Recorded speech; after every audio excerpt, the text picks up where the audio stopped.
I'm back from my beach vacation. It was a great vacation, but guess what? I probably won't be seeing Wish Upon. I'm really sorry. But guess what? I got a Super Bowl shirt because I finally found one. And I got a Tom Brady poster. Look at that crap. Look at that. That is amazing. My background is just turning into amazingness. Okay, so let's talk about Christopher Nolan, one of my favorite directors of all time. Dunkirk.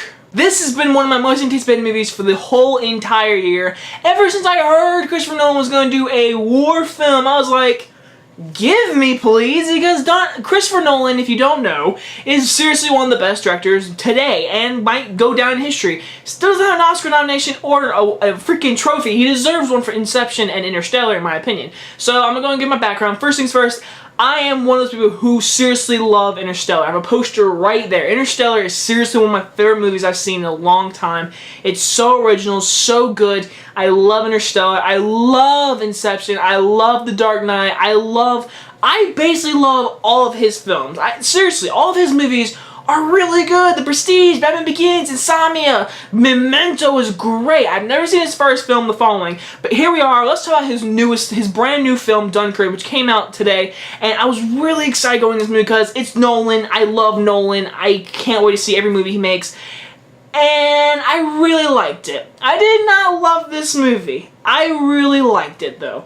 But the movie is basically about, Dunkirk is basically about, it happened a long time ago, whatever, when the wars were happening. 400,000 British men, I think French too, were stuck on these beaches, whatever, and the enemies are literally surrounding them. They're getting closer, they're dropping bombs on them, there's nowhere to hide. They are screwed pretty much. And so now, all these men are trying to get out, they're trying to get on boats, whatever, and some people, civilians, get their boats and come out there and try to save them.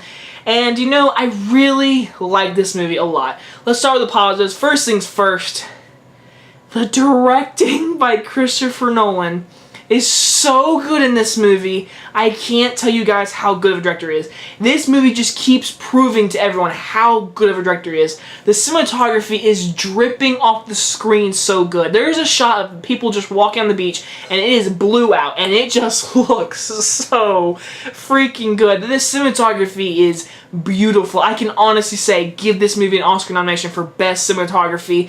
I would love a Best Director, but it's probably not going to happen because the Oscars hate Nolan. Like seriously, they love his movies, but they hate him because he deserved a Best Director nomination for Inception, but he did not get one. But the movie got nominated for like 8 Oscars. It pisses me off. I remember when that happened, I was so angry myself, and I was like, ugh. But now we're in 2017. The directing is amazing. Nolan knows what he's doing. It is amazing, the scope of this movie. And you can tell that these are not CGI men walking around. Like there's this view of a boat, of the beach, whatever, and there's like 100 men just down the beaches. Those are real men. This is not CGI. Those are real guys standing on the beach for this movie.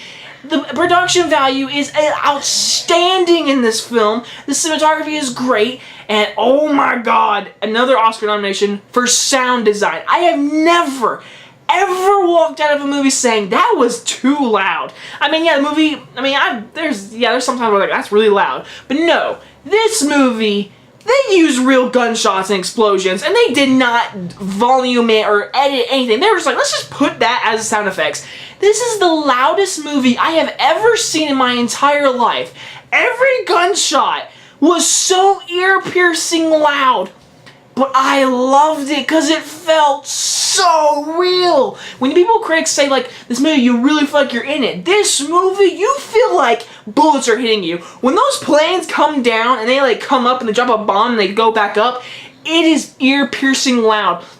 But that's what it's like in war. That is exactly what the feeling is. Being terrified of a plane coming down from the sky and dropping a freaking bomb on you.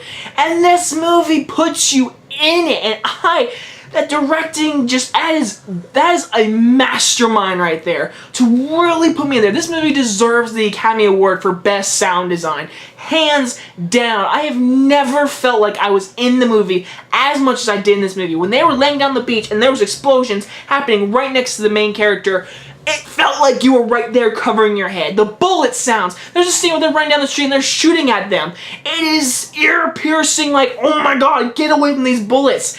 The sound design is beautiful. The directing, the cinematography, the production design, everything about the making and the creation and the direction of this movie is A+.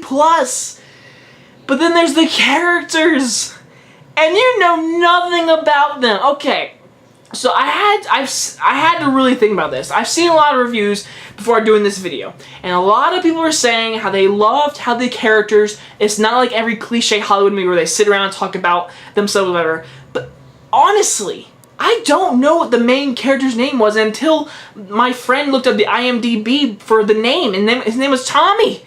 I didn't know that. I never heard them say his name at all.